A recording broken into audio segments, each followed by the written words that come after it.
Picture a young army engineer, 1960, somewhere in the top corner of Greenland. He climbs down a wooden ramp, out of the wind, into a corridor cut clean into the ice. The walls are blue. The light is yellow. There is a hum he can't quite place, somewhere down the tunnel. He takes off his mittens because, of all things, it is warm. There is a barber shop down here. There is a chapel. There is a small, well-behaved nuclear reactor humming away behind a wall of snow. Above his head, a quarter-mile of glacier. And nobody back home is supposed to know any of this is here. The year is 1959. The Cold War has settled into that long, twitchy middle stretch where nobody's shooting, but everyone's measuring. The United States is looking at a map of the world and noticing, with some discomfort, that the shortest line between Washington and Moscow runs straight over the Arctic. So the Air Force is already up at Thule, in northwestern Greenland, watching the sky for incoming bombers. Greenland, by the way, belongs to Denmark. Denmark has a polite, very firm policy: no nuclear weapons on Danish soil. Everyone nods politely about that. Then the U.S. Army Corps of Engineers raises its hand and says, what if we built a city, under the ice, about 200 kilometers east of Thule, for science? On paper, it is an Arctic research station, a demonstration of what the Army can do in extreme cold, a place to study glaciology, ice cores, and how human beings hold up when their nearest neighbor is a polar bear. That part is true. It is also, in the way of military projects, not the whole truth. Because behind the science brief, in a separate folder, in a separate safe, there is another plan with a much better name. They called it Project Iceworm, and it was exactly as ambitious as it sounds. Construction starts in 1959. The Corps of Engineers shows up with heavy tractors and a technique called cut and cover, which is just what it sounds like. They carve long trenches into the surface of the Greenland ice sheet, lay down arched steel roofs, and let snow drift back over the top. Within months, the ice itself heals over the seams. From the air, there is nothing to see. From the inside, there is a small town. 21 tunnels, a main street about 1,000 feet long, dormitories for around 200 men, a mess hall, a kitchen, a hospital, a theater, a chapel, a barber, a laundry, a library, hot showers. There is a sign above the main passage, half joking, calling it Main Street. Outside, the wind is doing 40 below. Inside, somebody is reading a paperback in a sweater. Power was the trick. You can't run a city under a glacier on diesel alone. So in 1960, the Army brought up the PM-2A, the first portable nuclear reactor it had ever deployed. They flew the parts in, hauled them across the ice, lowered them into a chamber, and lit it up. From 1960 to 1963, that reactor heated the tunnels, melted drinking water out of the ice, and powered the lights. The Army filmed all of it. There is a cheerful documentary, narrated like a travel film, about happy soldiers under the ice. They show the reactor. They do not mention what the reactor is for. Because Camp Century was the prototype. The real plan, Iceworm, was to expand this template across northern Greenland.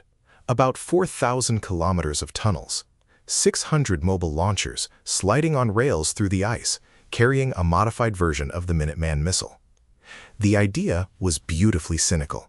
The Soviets would never know which tunnel held a live missile, because the missiles would keep moving. You can't target what you can't find. From an Army planner's chair in a warm office in Virginia, it looked like the perfect chess move. There was just one small detail nobody at that table had asked the glacier about. Glaciers are not buildings. Glaciers are slow rivers of ice. The Greenland ice sheet, in the area of Camp Century, was creeping along at roughly a meter a year. That doesn't sound like much, until you remember that ice is also doing this in 3 dimensions, under the weight of itself, and it does not care about your blueprints. By 1962, 2 years after the lights came on, the engineers were already taking measurements that nobody wanted to take. The ceilings were sagging. The walls were bowing inward. In some places, the tunnels had narrowed by more than a foot. The main street was getting shorter, in a quiet, geological sort of way. Crews were sent in to shave the walls back. They shaved. The ice closed in again. They shaved again. Now, here's where it gets peculiar. The Army had built a beautiful little nuclear-powered town, on schedule, under budget, with a barber shop. And the planet was politely, patiently eating it. There was no way to anchor anything. You could not lay 4,000 kilometers of stable rail line through ice that refused to sit still.